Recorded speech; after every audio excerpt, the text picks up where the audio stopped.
Hi everyone, I'm Soosan Jacob, and in this video I'm going to be showing you a new treatment that I have described for the management of acute hydrops.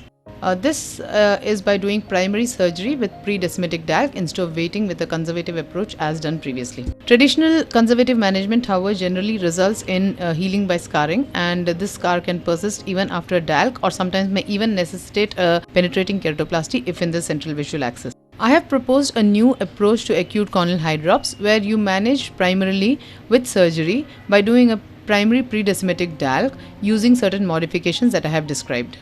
So here is a patient with acute hydrops. As you can see here, the cornea is swollen and there are intrastromal cysts or clefts seen. The anti-segment OCT shows the split in the Descemet's membrane and the intrastromal clefts. Now traditionally this patient would have been managed conservatively and allowed to heal by scarring. However, in this case I'm going to go ahead and do a primary pre-Descemetic DALK done at the time of presentation with acute hydrops. The tear in the Descemet's membrane can be seen and it is made out even more clearly using the endo-illuminated light. However, it could also be seen in this particular case using the slit lamp examination. As you can see, it's a horizontal tear.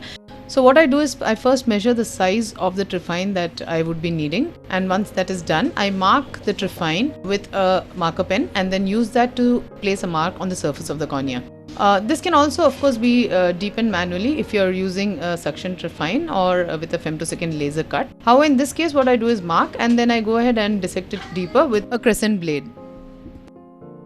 I then take a 1 ml syringe filled with air and connect a 26 gauge needle to it, which is bent bevel up, and I go at multiple spots tangential to the limbus and inject air in order to create emphysema. This air is injected in small amounts and in such a way so as not to increase the pressure within the cornea, and just enough to induce emphysema, which acts as a guide to the depth of dissection. Now sometimes when you inject, you will notice that air may enter into the anterior chamber, but generally it doesn't matter because the amount of force that you're using is low and the tear is anyway there, and it will just pass in uneventfully through the tear into the anterior chamber.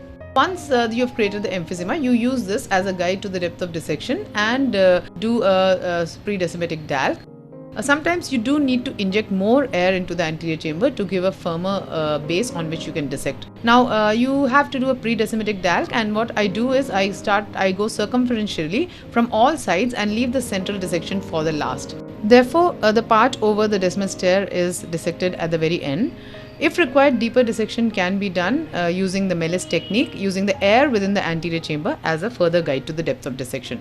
Now, if you notice, I have left a thin layer of pre-Descemetic tissue over the actual Descemet's tear, and this prevents the anterior chamber from opening up, or this prevents you from entering into the anterior chamber, and it keeps a well-formed, stable anterior chamber throughout surgery. And it's important to maintain this pre-Descemetic layer.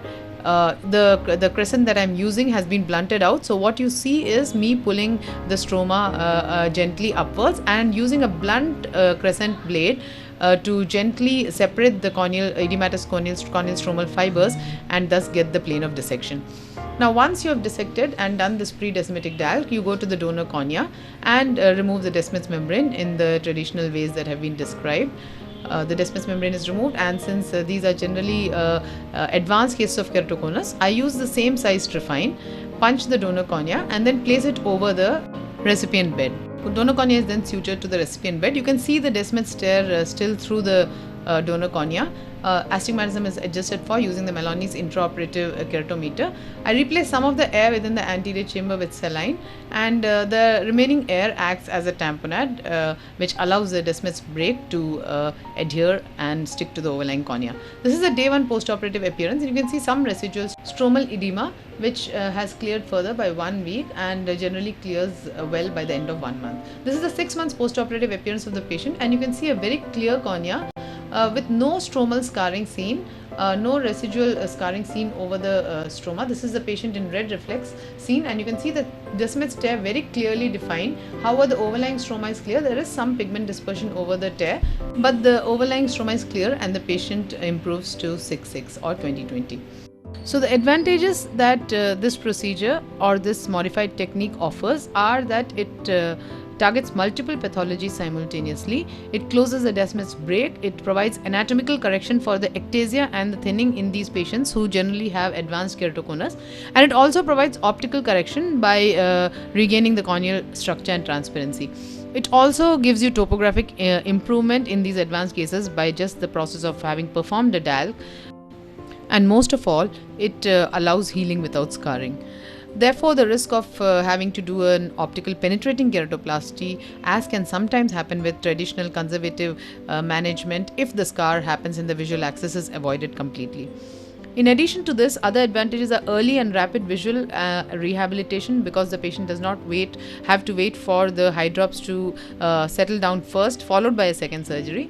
And also, the comorbidities and costs associated with the second surgical procedure are avoided. I do hope you enjoyed watching this video and that you will find this procedure and this technique modification helpful and useful for your patients. Thank you so much for watching.